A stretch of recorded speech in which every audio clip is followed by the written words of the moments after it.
Okay, we back. We go see if this works again. So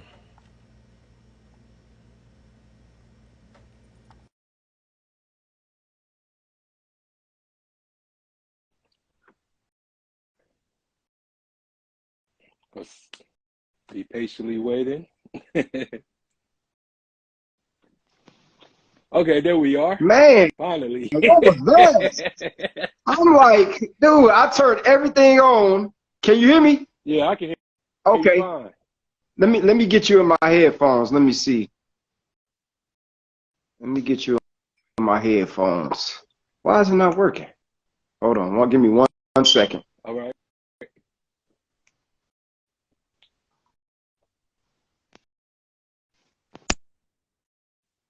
Okay, can you hear me? Yeah, I can hear you fine, bro. Okay, we good. We good. What's good, my boy? Man, nothing, man. Just I was just really Yeah. excited about this, man. I know we were supposed to done this last week, but it was just a lot of things happening. But it's all good, man. It's Yeah. always a pleasure. Yeah. Yeah. You know how we do it. You know how Hmm. we do it. This the third time. What is this? Number three? This the third time? Yeah, third time. Okay. Okay. Third time. Hold on. Give me 1 second. Give me 1 second. Bet, bet.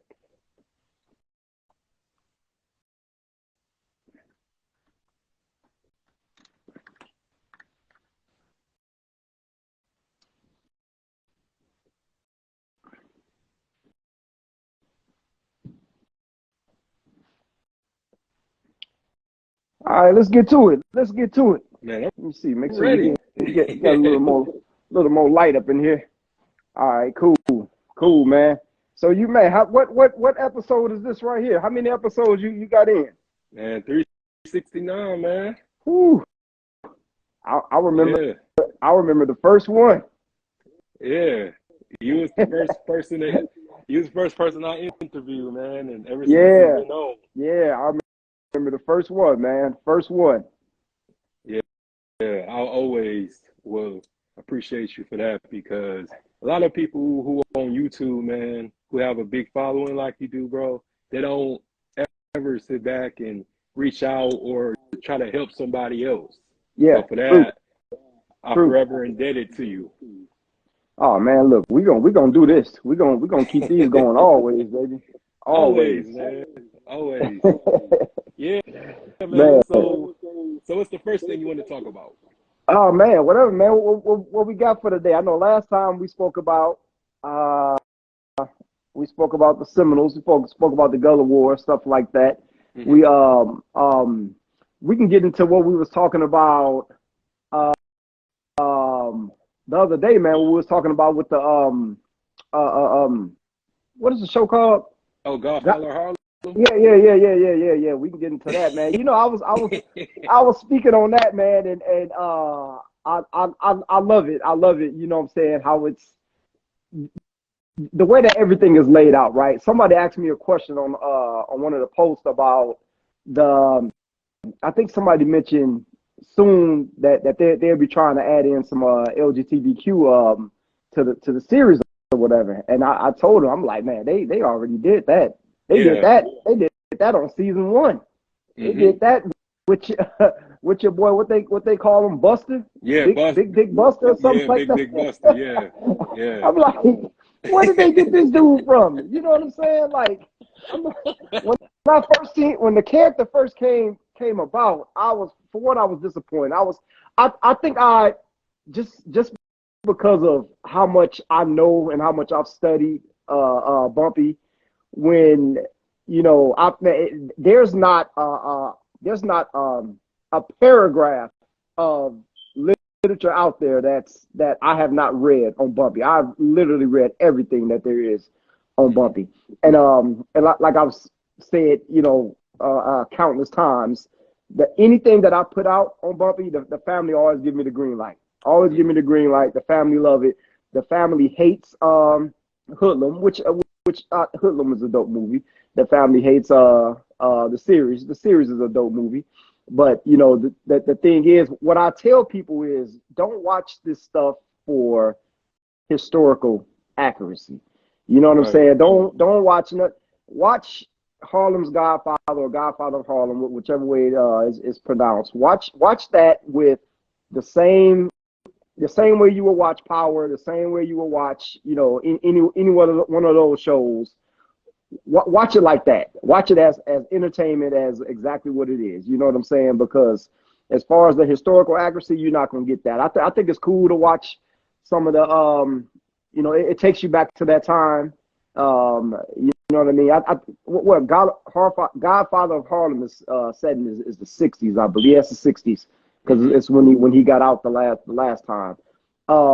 You get to see what they dressed like back then. You can hear their lingo. You get what I'm saying? It takes you back to that time. So that's kind of dope. But as far as any type of historical accuracy, like, come on, man, bro, like I'll be sitting here talking for about 2 hours, pointing out all the inaccuracies that they have for the show.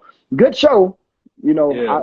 it's entertaining. I like the show, but as far you made a comment about they need to be sending me a check or something like that, man. Look, I Most swear, definitely.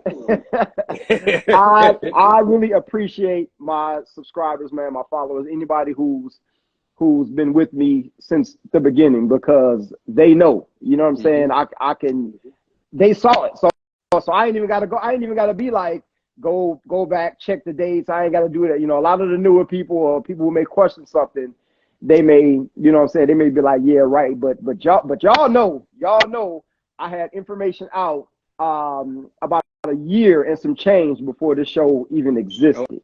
You know what I'm saying? Absolutely. And yes. And when I first put that info out, hold on, somebody said something. He was only in that one episode and that one scene. No, Peter, he Peter, was no, he was at least yeah, I think he was three in a of few them. episodes. Yeah, at least 3, 4 of them. Yeah. Yeah, he was in more than one, bro. He was in more than one. I don't know. I don't know how many he was in, but I think he was in more than one. But he shouldn't have been in none of them. No. You know what I'm saying? Like Yeah. Bubby never had a dude on deck that he could just call, and this dude come in and just start butt plugging people. You know what I'm saying? People who Bumpy was trying to force to talk like that. That never happened. But we knew they was gonna throw that type of crap in. But what I was saying towards, y'all saw it. Y'all saw it way before. And y'all remember those early comments. Y'all remember those early comments where like 80% of the comment section was attacking me. I mean, like, it was going hard. They was accusing me of clickbait. They was accusing me of just trying to get views, and I'm lying. Malcolm never mentioned Bumpy in his book, which is true. Which is true. Malcolm, I mean, Bumpy was never mentioned in Malcolm's book. You know what I'm saying? In his biography. That's true. And like I said, what I did was I took a piece from here and there from various books, and I just put a story together. I put a story together, and also there was a documentary back in the '80s. I can't remember the name. It's an old documentary, man, very old documentary on Malcolm. And this guy was telling a story about when he ran into Bumpy. He was reading the newspaper, getting his shoes shined, and he was telling a story about when he ran into Bumpy. You know what I'm saying? So what I did, I took bits and pieces here and there. I collected everything, and I made the story out of it, put it together, and the rest is history. And I'm glad YouTube has dates. I'm glad I can point out my stuff was way before this show even existed. You know what I'm saying? Who knows if they got the info from me? I don't know. I really can't prove it. But the timing of the show is kind of odd. You know what I'm saying? The timing is kind of odd when there was no information on the internet about this show. Period. Like, there was no on the internet. As far as the internet goes, like, my information is the first to be on the internet, YouTube, whatever. So the timing of it was a little crazy, but it is what it is. Oh, that wasn't by mistake either, because I found you in my algorithm, and I had never heard that before. So when I never heard stuff before, it makes me curious. So just the way that you broke it down, it was just astounding, because they would never mention their friendship because we also got to question who wrote the autobiography in the first place, because that's like anybody who writes a story, like a obituary and everything. They're not going to include everything about you or the people that you know or the people that influence you. It's always going to be beautiful or perpetuated on making you a saint and this and that. They're not going to mention your flaws and this and that. But that's what you came in, and I just believe that that wasn't by design, how your information really gave them a storyline for them to follow. Because if Malcolm wasn't in The Godfather of Harlem, I don't think anybody would watch it. It would have not been as popular. So I believe they was watching you, and your name should be mentioned in all the credits, at least at the beginning of the opening credits to me, because you made it possible. Yeah, absolutely. Absolutely. You know what I'm saying? Those who know. You know what I'm saying? Like me, I know. Peter St. Patrick said James Small is a consultant of the show. He helps with the accuracy. Yeah, he is. He is. Unfortunately, he won't be able to control everything. You know what I'm saying? And James Smalls is one of my favorite historians of all time. I love James Smalls. Professor James Smalls is a very thorough brother. So anybody who, if you don't know who he is, please get more familiar with Professor James Smalls. He is the truth. You know, with the thing about it, you know, with some an individual like Bumpy, you don't even have to dramatize his life. Like, his life is entertaining enough. You know what I'm saying? Like, you don't have to dramatize it, but Hollywood gonna do what they do. And you know, the thing is, when you watch my Harlem stories, this is when the Johnson family got, you know, started paying attention to the channel. And when I spoke to Anthony Johnson, Anthony Hatcher Johnson, the grandson, like, it was the Harlem stories is what they really appreciated. Because when you listen to the Harlem stories, there's no Hollywood twists. There's no Hollywood twist. I'm not adding anything. I'm not trying to force some type of narrative. I'm just telling it how it is. And, you know, like I said, the man lived a very exciting life, like very exciting life. So, and I'll be connecting back with them soon. You know what I'm saying, for some more info. And I need some of that info that you can't even find in, you know, any type of books or documentaries or anything like that. So I'm hoping for something like that. I'm hoping for some info that, you know, that they can provide to where that's exclusive from them. You know what I'm saying? Like, directly from the family. So that's what I'm really hoping for. Let me see. Say the writers, the producers. Yeah, absolutely, man. There's lawsuits all the time about over information or over, like, you know, a lot of these movies, people, you know, stole scripts, or people, you know, took information from the smaller people who don't have a voice. And you know what I'm saying, they was able to get away with it because you somebody like, I don't know, Quentin Tarantino, or, you know, you somebody like that, you know, you can steal stuff all the time. I know people, there's bigger channels who steal my information all the time. The time. I got so many screenshots. I have so many people, like, people will send me stuff. My boy just sent me something like 2 days ago. My boy just sent me something about 2 days ago, and he was showing me it's another channel who I mean, I would know certain stuff because, like, they would take my lingo. They would take the way that I say stuff. They would take, you know, they would voice it the same exact way. They would, I mean, it'd be like clear as day. You know what I'm saying? The Matrix and Terminator, absolutely, exactly. The Matrix and the Terminator is two perfect examples of that. You know, it sucks, man. It is what it is. It's very frustrating. You know what I'm saying? It's very frustrating because it's hard work, man, to get the type of information that you're trying to get. You know what I'm saying? When you're a historian, your first of all, your credibility is everything. Your Yeah. credibility is everything. Never, ever, ever, ever. You could never be caught in a lie as a historian. Could never be caught in a lie. Never be caught in a lie. Never be caught in, and y'all know how I rock on the channel. When it's somebody else's work or when I get it from somebody else, I 100% every time I'll let y'all know where I got the information from. I'll let you know where I got it from. I will say in a book called so and so, or listen to so and so. Like I always give up, where I got the information from. But everybody don't do that. Everybody don't do that. Everybody don't do that, and there's a lot of bigger channels or other people who got a bigger following than me, and they don't. I don't see that type of stuff from them. You know what I'm saying? Because a lot of these dudes, they just want to give you the history, but they don't want to tell you where they got it from. Right.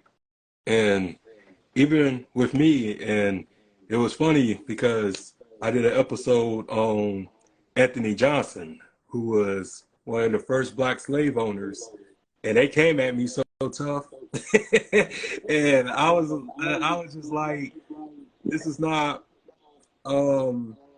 fabricated. It's heavily documented. If y'all would really take the time and do your research, I'll also explain where I got it from. And it's on Google. If people Googled it, it's on Google. Because he was, I would say he was prosecuted for withholding one of his slaves after he was told to let him go and everything. Yeah. So this is not fabrication. This is heavily documented. And a lot of people attack me in the comment section as well. And it's just the stuff that I talk about. Because I try not to allure from what we was already told, but I also break it down to what haven't been said or what haven't been discussed. So do you have people besides the ones who came at you from your famous videos? They try to discredit you? Man, look, I'm gonna say this right. I'm gonna say this, and it's a bit hypocritical to say, in a sense, because I'm gonna tell you a pet peeve of mine. I cannot stand Google knowledge ass niggas. I can't stand them. I can't stand them.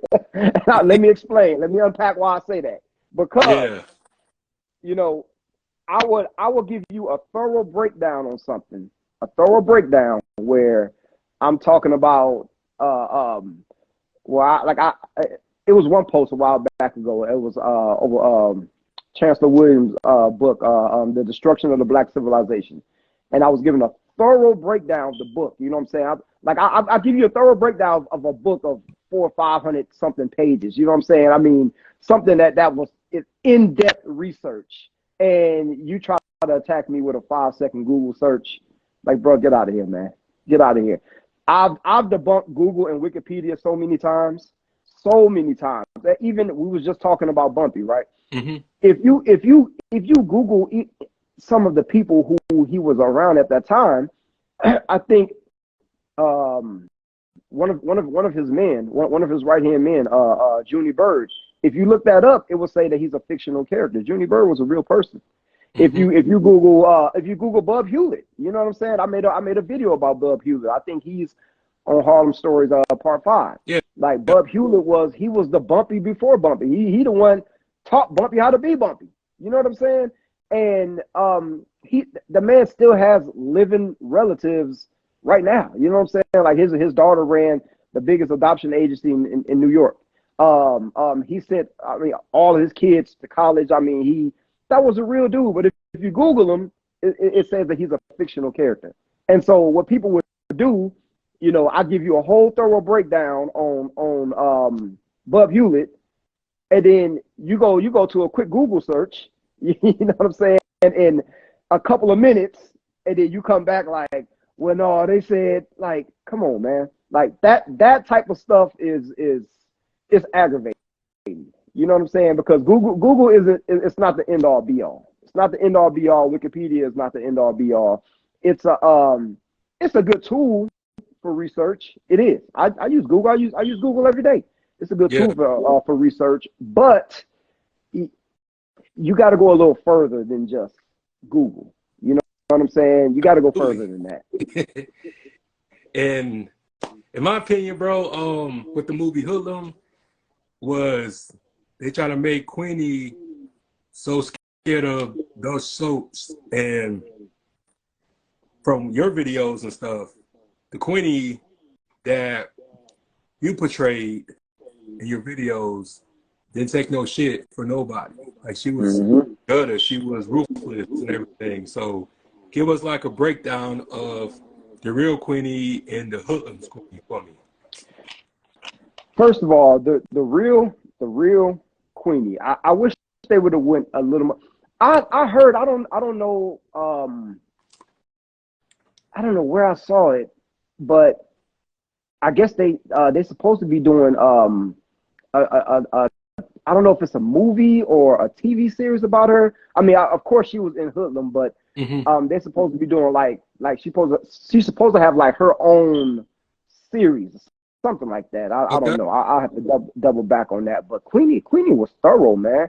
Queenie was thorough. Queenie was similar to my boy Teddy Rowe from Chicago. Queenie was the only black policy banker who wasn't afraid of white folks. You know what I'm saying? She was one of the few who was ready to go to war, and she went to war and she won. You know what I'm saying? Like I know when Bumpy got out of the joint, I can't remember which time it was. I mean, the man was locked up like over 20 something times. You know what I'm saying? So he was always in and out of the joint. Right. But when he had got out, and she hired him as security, and you know she was talking to him about going to war. You know what I'm saying? And he was kind of, you know what I'm saying, he wanted to plan it a little different, because he was like, you know, man, like they got all the weaponry. They got the numbers, they got the manpower, they got the weaponry, they got the, you know what I'm saying? And her response is like, well shit, I got money. You know what I'm saying? Like, I got money, so I can make all this happen. And she was about that. So she was you gotta have the utmost respect for Queenie, man. I mean, she definitely had more balls than a lot of the men did. You know what I'm saying? And but she's far from the only one. Like I said, I mentioned Bub Hughes. I hate Mamie Johnson, Bumpy's wife. She wrote, and she spoke about it in Bumpy's biography, how she was sick to her stomach over the way that they depicted Bub Hewlett. And the scene that really pissed her off the most was when Dutch Schultz was eating his lunch, and he was done with it, Dutch Schultz, and the one officer, the police, his little sidekick or whatever. Yeah. And he made Bub Hewlett gather up those scraps to take home to his family. Made him take them home, and you know what I'm saying? Like, she was furious over that part. So, you know, Hollywood, they always gonna do stuff like that. They're gonna do stuff like that, and which, like I said, a guy like Bumpy, he lived an exciting life. Like, you ain't got to dress up nothing when it comes to him. But good. I haven't watched the new season. So I heard they changed Malcolm. They don't have Nigel Thatch as Malcolm anymore. No, What? man. Oh my God! I mean, you can't find a better Malcolm than that, man. That brother looked more like Malcolm than Malcolm. Man, I ain't gonna lie, man. It was kind of cringy because Yeah. you're so used to Nigel, to the point that he embodied that role, and then that's like being an all-star quarterback, first string quarterback, and then you look to your third string quarterback to play the Super Bowl and win y'all championship. Like, it's just like that. It's just kind of I'm not gonna knock them. I know that we got more episodes to look forward to, but it's just not the same. So it's just kind of Yeah, like his speech patterns, his charisma is kind of off. Because Malcolm yeah, was very a dominant figure, but yeah, he's kind of like he's not fit for the role. I just think that they just hit him up or found somebody off the street. I'm not discrediting the actor, but this role was phenomenal, and the actor is not delivering for me. So I'm just like, yeah, yeah. yeah. Man, it's Mhm. all good. It's all good. Look, man, I'm gonna get it. One of these people gonna get a hold of me, man. And we gonna do some real stuff. So Oh yeah, yeah, all this Hollywood crap, you know what I'm saying? Hey, I look, I get when I'm doing these stories and I have stuff, I get the blessings from the family. You know yeah. what I'm saying? People like the Johnson family and other families I've worked with. Like if they give me the green light, no, can't nobody else tell me shit. You know what I'm saying? Like the Johnson family loves my videos. They actually the author of, I can't remember which Harlem stories it was. I think it was the one with Red Dillard. I believe that's either two or three. No, I think uh, either Dutch Schultz is two or Red Dillard is three. I don't know. It might be the other way around. But Hmm.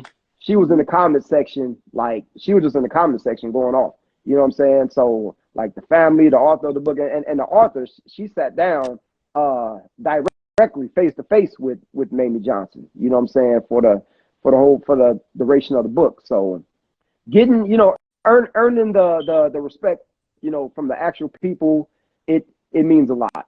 It means a lot. You know what I'm saying? So I always appreciate that, man. I was one of my relatives was recently watching Dead Presidents not too long ago, and I don't know if you remember, I interviewed the guy Yeah. who Dead Presidents was based on. You know what I'm saying?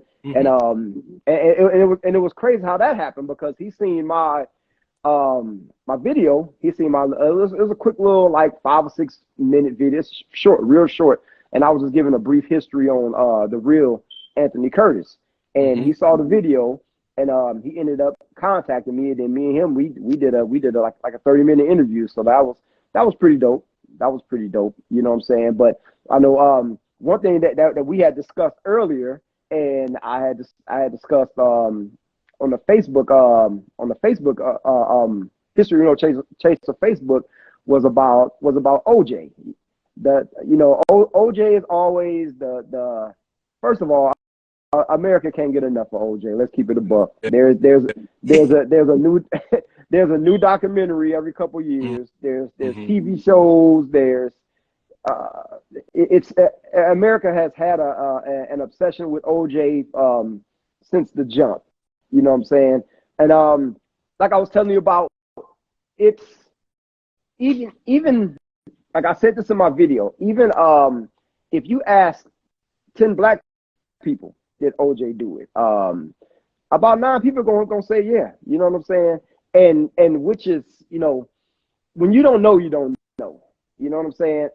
And I know it's alarming to hear like what you mean OJ ain't do it? Hell yeah, OJ did it. But I always ask people, have you looked into the facts yourself? Not what the media told you. When I ask people this question, I say, where did you get your information from? Did you get it from the media, or is it based off your own research? And bro, nearly 100% of the people would say that no, it's from the media. So when you look into everything yourself, right? Hmm. Everything yourself. Now, I always say this also. I don't. After I give you the information, I don't care if you believe it or not. I just want to give you something that I know these documentaries didn't give you. That I know all of these TV shows, all because I've done my own research, my own. Like you can literally download. I've read the entire the court transcripts. I mean everything that there is on OJ, right? And it's so much with that. Okay, what do you start with OJ, man? It's okay. We can start with the glove. We can Hmm. start with the glove, right? The person who found the glove a man named Mark Furman. Mark Furman is arguably the most racist cop in LAPD history. Right. Mark Furman is bruh, like he's the one who found the glove. Mark Furman. On top of that, like I say, he's arguably the most racist cop in LAPD history, and that's saying a lot. I mean, you know how the LAPD get busy. Absolutely. So he was the one who found the glove. Now he is on record several times admitting to setting brothers up, admitting. Now I know people rebuttal would probably be, with the OJ thing. Well, OJ don't give a damn about black people. OJ don't, it's bigger than that. This shit is bigger than that. You know what I'm saying? Because you got to be aware of the programming that they do, the propaganda, and you got to be aware of how they try to make us the face of everything. Like this shit is much bigger than just OJ himself. So, this is the guy who found the glove, right? This is the guy who's been on record a plethora of times bragging about setting black men up. He also hated interracial relationships. He hated interracial relationships. So this is the guy who found the glove. Now, move past that. The 911 call that you hear in like all the documentaries, because like I said, I watched all the documentaries. The 911 call that you hear in the documentaries, where you hear OJ in the background yelling and screaming, and I'm gonna keep it a buck, bro. It sounds a bit terrifying. Now, my brother, because my brother is nice. I should have had him on here. I do so many podcasts and stuff like that. Sometimes I'll be forgetting to add him in, but he be busy himself. Mm-hmm. But my brother he was able to take that audio from the 90s, and he was able to clear it up and raise the volume to where you can clearly hear what OJ is saying. So in the 911 call, you hear the dispatcher saying, is he trying to harm you? Like, what is he doing? Stuff like that. And you hear Nicole saying, like, oh my God, it's OJ. OJ's here. And like I said, it does sound terrifying. It sounds a bit frightening. Now, what OJ was saying is what they don't let you know. OJ was yelling because he came in the house and saw Nicole and her friend, Faye Resnick, in there having an orgy. They in there in the living room sucking everybody's dick in the living room. They was sucking dick so much, right? Faye Resnick, they stayed in Brentwood. They started calling blowjobs a Brentwood. They started calling, you know what I'm saying, to give some head or get some head. They started calling it a Brentwood. Her and Nicole, they was out there running. They was that wild out there to where they started calling a blowjob Brentwood. So they crazy. But see, they don't tell you this though. So now it was a mountain of cocaine on the table, coke everywhere. Absolutely, Peter St. Patrick. Coke everywhere. His kids were right there in the crib. So you're a father. You come home.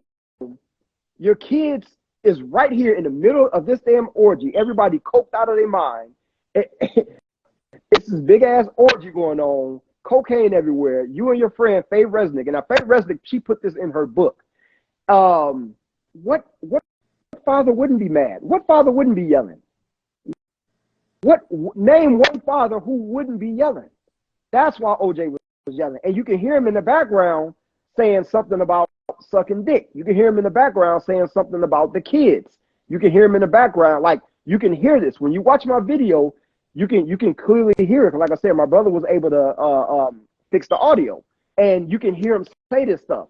But in those documentaries and stuff like that, you don't they don't tell you that. It sounds like OJ, it sounds like this dude just kicked in the door, and this damsel in distress is like, you know what I'm saying? Like, oh my God, OJ here. But see, that's the BS that they don't tell everybody. Right. Let's go one further. So that Mezzaluna restaurant, right? The Mezzaluna restaurant was never investigated. Never investigated, ever. The Mezzaluna restaurant was heavy affiliated with mob ties. Nicole's sister, Denise, was engaged to a mafia hitman. She was engaged to a mafia hitman. Now, in January of '94, an unidentified man came to OJ's crib to collect on a cocaine debt. Mm-hmm. She got murdered in June. A man came to collect on a cocaine debt back in January. So this to tell you the type of things, you know what I'm saying, Nicole was involved in. So in this in this restaurant, right, where Ron Goldman worked, where Nicole was, you know, visited like frequently. She was there like every night. Another connection with the Mezzaluna restaurant.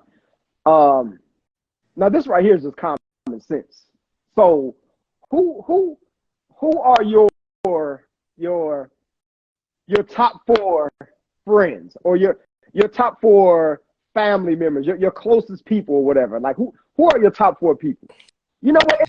It don't even matter. It don't even matter. It don't even matter. It is impossible for you and your and 4 of your closest people to all die the same way. It's impossible unless y'all was all together and some type of unfortunate accident happened. It's impossible. How is it that Nicole's friends and people that were connected with her, Ron Goldman, all died the same way? They all got killed the same way Nicole and Ron Goldman were killed. So OJ was just going around cutting people up, huh? He was just going around slicing everybody's throat. He was just going around just carving everybody up, huh? Like, bro, it is impossible for me and some of my closest people to all. We all have an expiration date. Yeah. We all have an expiration date, each and every one of us. But we're not gonna go the same way, bro. You got an expiration date. I have one. You and I, we're not gonna check out the same way. You know what I'm saying? That's another thing that's, you know, that's a little iffy. You know what I'm saying? And like I said, they in January of '94, some dude came to the crib to collect on a cocaine debt. Let me give you another one. Now, like, it's, you know, it's so many theories behind the OJ stuff. It is impossible to take this information and still be like 100% sure, yeah, OJ did it. Like, you at least got to have some type of doubt. You know what I'm saying? Like, there's got to be some type of doubt. Come on now.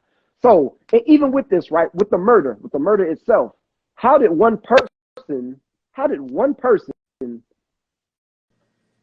kill both of them like that? Ron Goldman was a high-level martial artist. A high-level martial artist. This dude been a martial artist like his whole life. You know what I'm saying? Yeah. I'm a martial artist myself. Like, bro, obviously, you know, I've been fighting for like 12 years. Yeah. February 11th, stepping back in the cage, February 11th. Yeah. I have ticket info soon, pay-per-view info.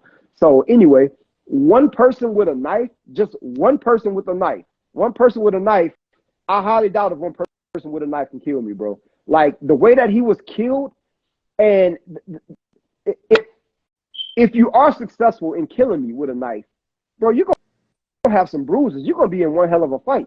You know what I'm saying? Like, you're not going to just walk away unscathed with nothing. Bro, OJ had no bruises. And the cut that he had was already proven. Forensic, they already did their testing that he got that cut from Chicago. The cut that he had on his finger, already proven that he got it from Chicago. So why did OJ have no bruises? Now, my theory, I think it was 2 people. I think it was multiple people, because what are you doing while the other person over here getting gutted like a fish? Like, what are you doing?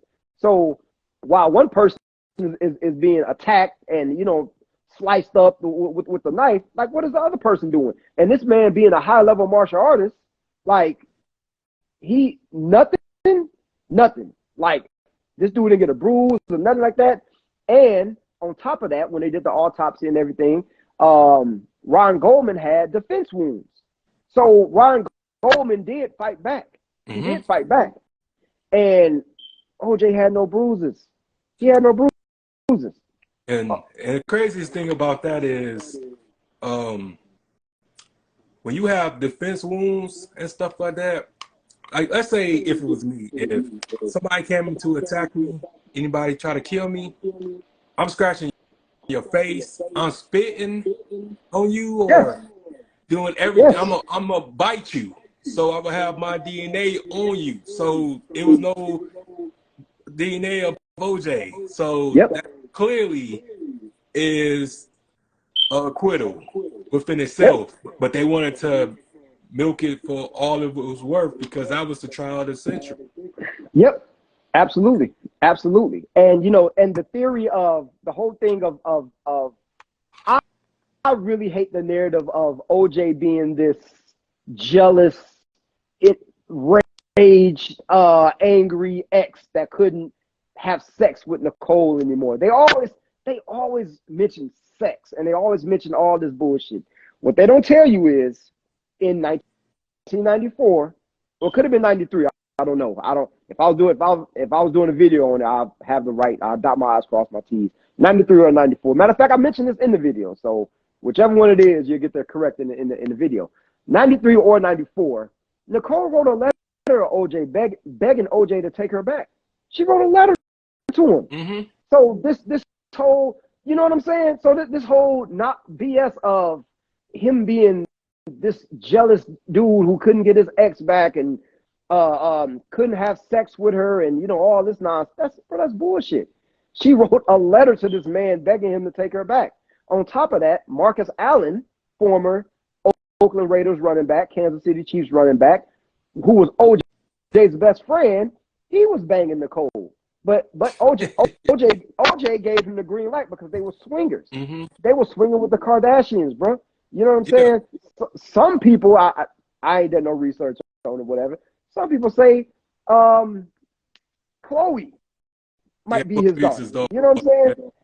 And when you look at Chloe with that big ass head, not the reconstructed Chloe that we used to have now, but the original Chloe.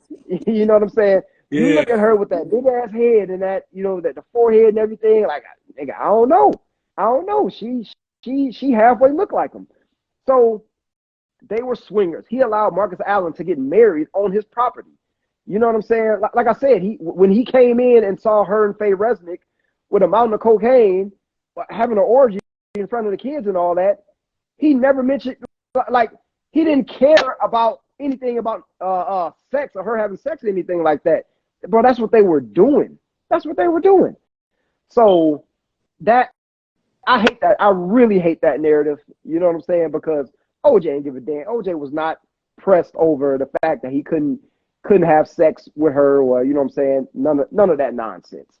The night of the murder, phone records prove that Nicole was on the phone with her mom at the time that OJ was at the airport, and I'm trying to get the exact times and the exact distance or whatever, but from the distance from Brentwood to the airport, from the time that Nicole was murdered, OJ was boarding his plane. The man was boarding his plane. You know what I'm saying? Like he got that. This is another thing.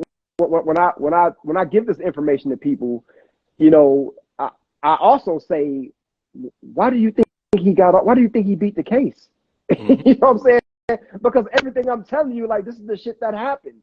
But what happened was what people ran with OJ is this rich dude who was able to pay off the defense or the judges or anything like that, and that's why he got off.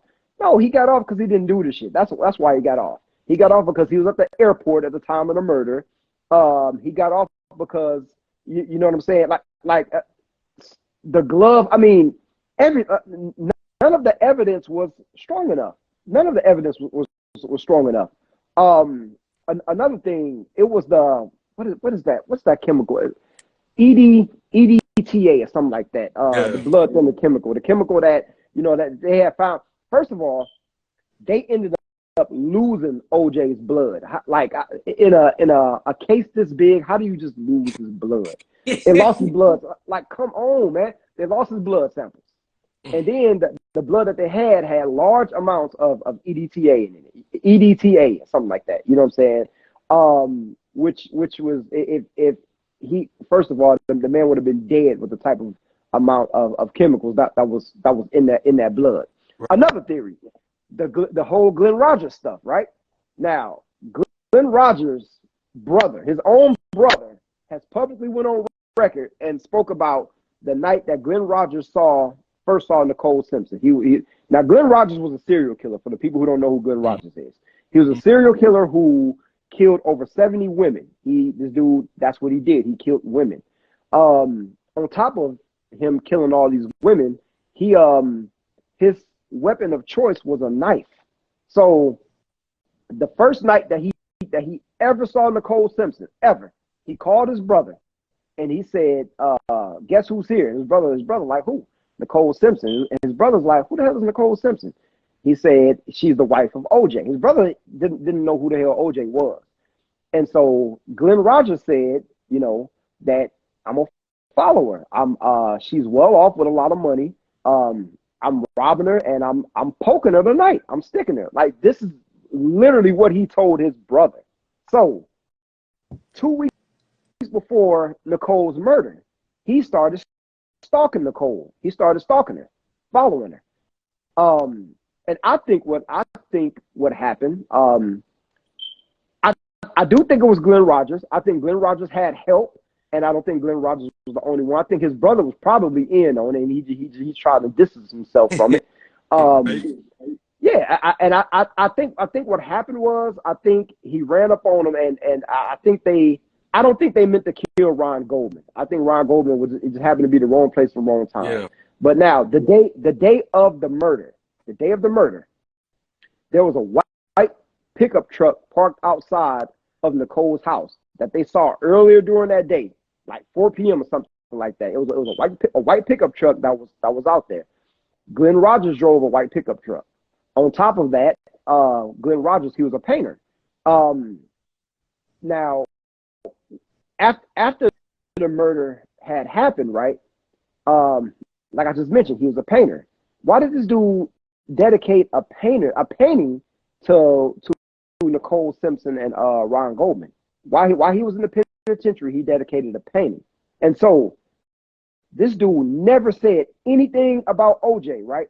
His first dealings with her, his first anything, he spotted her and he said, yo, I'm gonna rob this chick. OJ never came out of this man's mouth until after he was locked up for a period of time. People started getting in his ear. At this point, it was becoming very profitable to say OJ did it. It was big money for everybody to say OJ did it. So all of a sudden, he started saying, because he realized he can get some money for his family, he can, they can get a few coins up out of this. All of a sudden is when he threw OJ name in it and started saying like, well, yeah, you know what, I did it, but OJ hired me to do it. His first ever conversation, and the man never mentioned anything about OJ. He didn't mention anything about OJ until this whole OJ shit started gaining some traction. That's when he mentioned OJ. But this dude in here dedicating paintings and all this other stuff, and then another thing, the book, OJ the book, If I Had Did It, or I Did It, whatever the book, yeah, whatever the title was. So If I Did It. Yeah. Now look, OJ spent a fortune on his defense team. Like they didn't defend OJ out of the kindness of their heart. Nigga, they got paid. You know what I'm saying? OJ had an all-star crew and they got paid. OJ was broke. So I'm sitting here broke. I already beat the case. It's over with. I beat the case. And I'm sitting here broke. And you gonna offer me, I can't remember the exact amount that he was offered, but you can offer me this large sum of money to write this book, and I already didn't do the shit. Hell yeah, I'm writing this book. And the book is about if I had have done it. And even if you read the book, if you take time to read, see this is the thing. It takes a while to read a book. It takes a while to, it's much bigger than a quick Google search. You know what I'm saying? So even reading the book, it still lines up. It still like you still walk away from reading a book like, that makes sense. So all in all, none of the evidence makes sense, and it's way too much flimsy evidence, and it's way too much. It's way too many theories to 100% be like, yeah, OJ did that. I know he did that. And if you say he did it, what are you basing it off of? Like, out of everything that I just mentioned, everything I just mentioned, outside of OJ being her husband, what are you basing it off of? Like, you know what I'm saying? Like, what are you basing it off of? You basing it off of these TV shows, these documentaries, all the propaganda behind it, any crime or anything that they can attach a black face to, they're gonna do that. They're gonna do it, and they're gonna, not only will they do it, but they're gonna make us the face of this shit. Like I mentioned before, Michael Vick did 2 years in the prime of his career for fighting dogs, but you got this scientist who was killing like 30,000 dogs per year and selling their organs, taking these dogs' organs and stuff like that. And he got caught twice. He got caught 2 times. They caught him the first time, they took his license. They caught him the second time, they destroyed his whole farm, and that was that. But he didn't do a day in prison. He didn't do a day in prison. You know what I'm saying? You get all these other people who whether it be pedophilia, whether it be rape or anything like that. And when you think about it, we're the face of it. You know who they make the face of it. You know what I'm saying? Always. Yeah. And they always try to make us the pariahs. And yeah, just like with Jeffrey Dahmer, the title, Monster, the Jeffrey Dahmer story, they pretty much minimized his name, but added the caption Monster with big letters. They minimized his name and try to make you sympathize with him. And while you watch it, you like, man, this some bullshit. Like, this motherfucker, eight people, this motherfucker killed innocent people. I don't give a fuck about his childhood and his origin. Fuck him. Yeah. Same way. You know what I'm saying? Those videos I did on the war on drugs, it's some powerful information in those videos. Powerful information in those videos. I love those. Man. Yeah, thank you. I got I think I did 3 of them. I got some more coming out. I got some heat coming, man. Like, just stay tuned. So you know, and when I touch back on that, it's, you know, I'm speaking on well, of course I spoke about the war on drugs. I spoke about, you know, the injustices. I spoke about, you know what I'm saying, compared to today, you know what I'm saying, everything that's going on. But it's some powerful information in that, man. And you know what I'm saying, when you the reality of it, white folks sell more drugs than we do, and it's not even close. It's not even close. No. But it's I'm gonna hit y'all with something, man. But I'm gonna tell you what I do got coming soon, very soon. I'm doing, it's like a maybe 4 or 5 part series. I don't know. It's because it's a lot of information to take in. I'm doing I think it's time to do a piece on black relationships and black marriages. We used to be married at like an 80% rate. Black women used to be the most married. You know what I'm saying? Yeah. Now today, black women are the least married. Like I said, we were married at like an 80% rate. I have the census from like 1890 until today. I have where the marriage rate drops, where we really took a hit in 1965. That's when we really took a huge hit in 65. And I'm gonna touch on a lot of stuff. And I'm gonna say this, man, like, I'm gonna be attacking both sides. Men and women. Like, we both gonna get this work. Facts. It's gonna be it's gonna be a lot of people mad. It's gonna be, but you know what? It's gonna be the motherfuckers who can't take accountability. You know what I'm saying? Right. To both genders. You know what I'm saying? Because this whole gender war is bullshit. Yeah. And it's gonna be.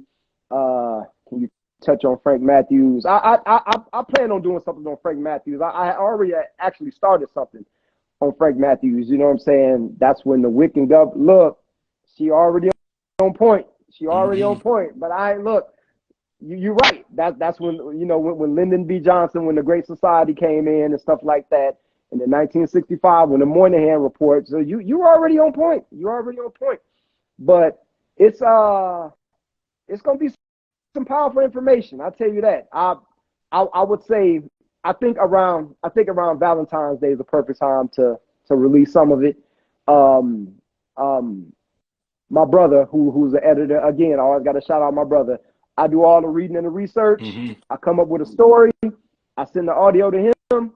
Everything that you see inside the videos, that's all my brother. So I wouldn't be able to make this pop the way that it popped without him. So without him, History with No Chaser would be pretty damn boring. I'll probably just be sitting in front of y'all with a book in my hand, just reading some shit, or I'll probably just be freestyling or just talking. So he definitely is the one that make it pop. So I need him on the team, and I got him. But look, it's gonna be some heat. I'm telling you, and I really think it's gonna take off. I think it's gonna take off, and I know it's gonna be highly emotional filled. You know what I'm saying? But it's gonna be so many facts that I'm putting in there. Like your fucking emotions don't override facts. So it's gonna be a lot of shit I'm gonna put in there. It's gonna be like I said, both genders gonna get this work. Nobody is off the hook. And it's gonna be, it's gonna be some heat. It's gonna be some heat, man. We gonna be. I mean, from every decade, I want to touch on some stuff. So yeah, definitely be looking forward to that. I'm doing hours of research per day on this topic. You know what I'm saying? I've been doing hours of research per day on just about Black relationships for like probably about damn near a good month now, maybe over a month now. So on social media, and I'm sure everybody else's is the same way, all up and down my news feed, what is the number one thing people talk about? Relationships. The number one thing all day, like that's all you see. You see men talk about what women need to do. Women talk about what men need to do. You 50-50, like all like, and I sit back, I'm like, God damn, like we ain't got no substance. Like that's all we talk about. And so like it's time for it. It's time for it. And yeah. I what I'm kind of conflicted on is absolutely. Who is I already won? I already won. I know who that is, but I can't. Yeah, she been I can't remember who that was. in the comments. She be going crazy in the comment section. Thank you for watching. I appreciate you. But Yeah. I think they from the crib. I think they from my hometown, if I'm not mistaken. But I can't remember who name that is on Instagram. But I'm kind of conflicted on how I want to release it. I don't know if I want to do like one video going in on the men, one video going in on the women, one video talking about, do I want to do like per decade? So that's like the biggest issue right now is how will I deliver the information? You know what I'm saying? I don't know if I really want to do per video on going in on one gender versus the other, because some people are emotional, man. People are too fucking emotional, man. So if I do that, I'm thinking like, man, if I do that and if part one is about men or women, one of the genders, if it's a 4 or 5 part series, you ain't even gonna watch the rest of them, because I already turned you off. You know what I'm saying? I've already got you in your feelings, and you ain't even gonna watch part 2, 3, 4, and 5. So I'm just trying to figure out, which way I'll deliver the information. But it's gonna be some heat though. yeah, Peter St. Patrick says so necessary per decade. I think per decade it will probably make more sense, because I can start from like I said, I got information. I have information from the 1800s all the way up, man. And it's powerful, bro. It is powerful. But if I do per decade, it's like though that's much more than a 4 or 5 part series. So I don't know, man. And